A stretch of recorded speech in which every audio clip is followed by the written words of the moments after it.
Assalamualaikum warahmatullahi wabarakatuh.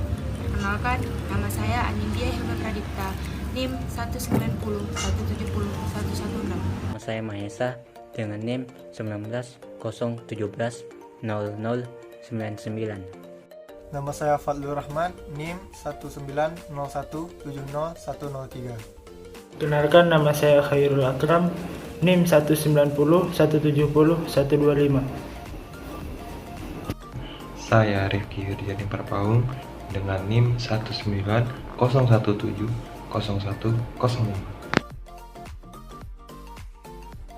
Hai, jadi di sini saya akan menjelaskan tentang konsep kepuasan konsumen terhadap metode Kano. Konsep kepuasan konsumen. Kepuasan konsumen merupakan salah satu hal yang memiliki peran penting dalam suatu bisnis. Kepuasan konsumen merupakan tonggak utama dalam keberhasilan suatu perusahaan. Oleh karena itu, dalam upaya pemenuhan kepuasan konsumen, perusahaan harus jeli dalam mengetahui pergeseran kebutuhan dan keinginan konsumen yang setiap saat berubah.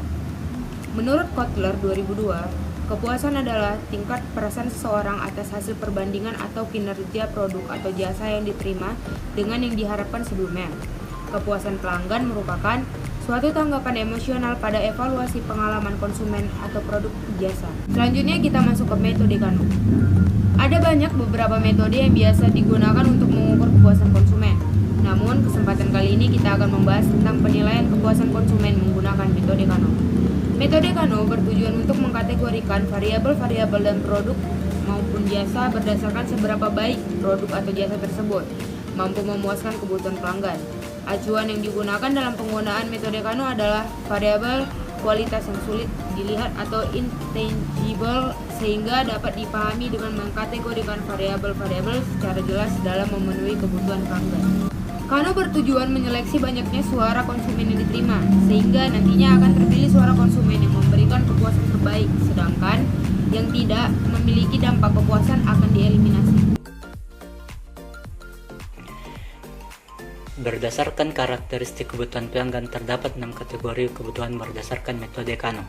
Yang pertama, atraktif atau excitement needs.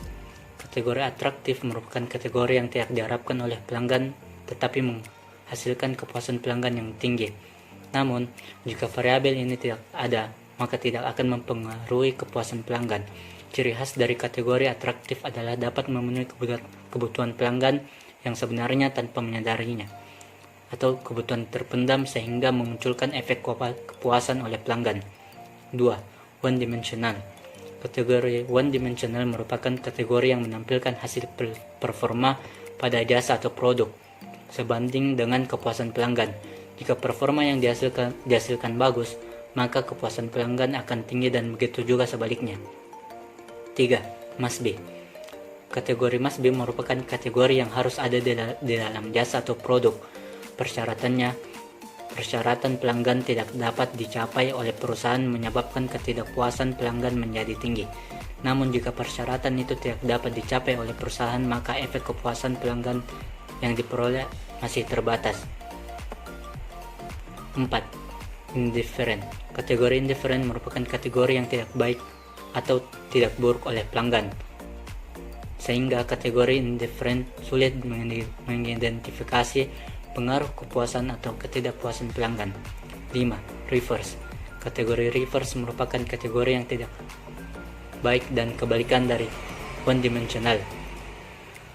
Pelanggan merasa puas pada saat jasa atau produk disfungsional dan menjadi tidak puas pada saat jasa atau produk fungsional.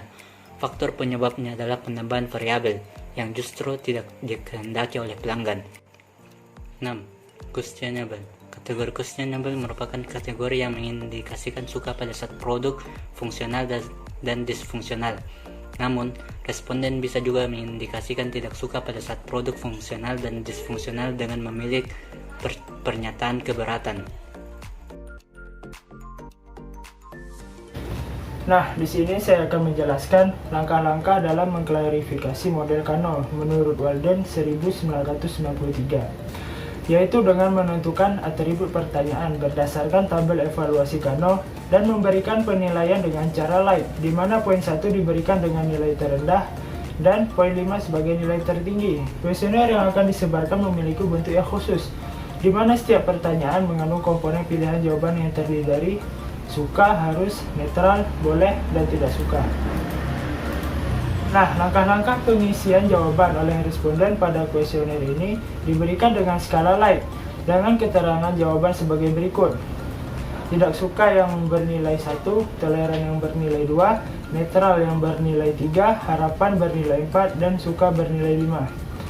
Nah, kami di sini sudah mengangkat sebuah studi kasus untuk menyempurnakan materi kali ini. Studi kasusnya ialah penilaian kepuasan konsumen di kawan kafe Resto Medan, dan kami meminta beberapa konsumen untuk mengisi kuesioner dan kemudian dimuat menggunakan metode Kano seperti berikut ini. Nah, pada kuesioner kami memaparkan alamat email dan menanyakan kepada konsumen apakah Anda pernah melakukan pembelian di kawan kafe resto, dan menanyakan juga usia dari konsumen. Nah, jadi keterangan pada kuesioner ini yaitu STS yang artinya sangat tidak setuju, TS yang artinya tidak setuju, N yang artinya netral, S yang artinya setuju, dan SS yang artinya sangat setuju. Untuk atribut yang pertama kami menanyakan menu yang ditawarkan memiliki harga yang terjangkau. Yang kedua, kualitas rasa dan pelayanan sesuai dengan harga. Yang ketiga, tempat yang disediakan nyaman untuk ditempati. Yang keempat, memiliki lokasi yang strategis. Yang kelima, tempat parkir yang disediakan luas dan nyaman. Yang keenam, pelayanan yang diberikan baik dan ramah. Yang tujuh, proses penyajian makanan tidak memerlukan waktu terlalu lama. Nomor 8, menu makanan yang ditawarkan memiliki rasa yang enak. Yang ke-9, suasana yang dimiliki nyaman untuk ditempati. Yang ke-10, memiliki variasi makanan dan minuman yang beragam. Yang ke-11, fasilitas yang ditawarkan memiliki kualitas yang baik. Yang ke-12, jasa delivery yang disediakan sangat membantu. Yang ke-13, bahan makanan yang digunakan memiliki kualitas yang baik. Yang ke-14, tempat kesiapan karyawan dalam melayani konsumen. Yang ke-15, tempat tersebut sudah memenuhi standar protokol kesehatan. Nah, itulah ke-15 atribut yang kami pertanyakan di kuesioner ini.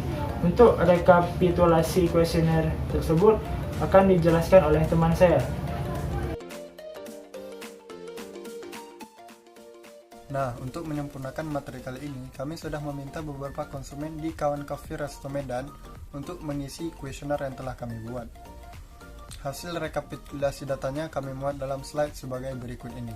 Ada 10 orang konsumen yang mengisi kuesioner. Untuk rekapitulasi data umum responden dimuat seperti di dalam tabel.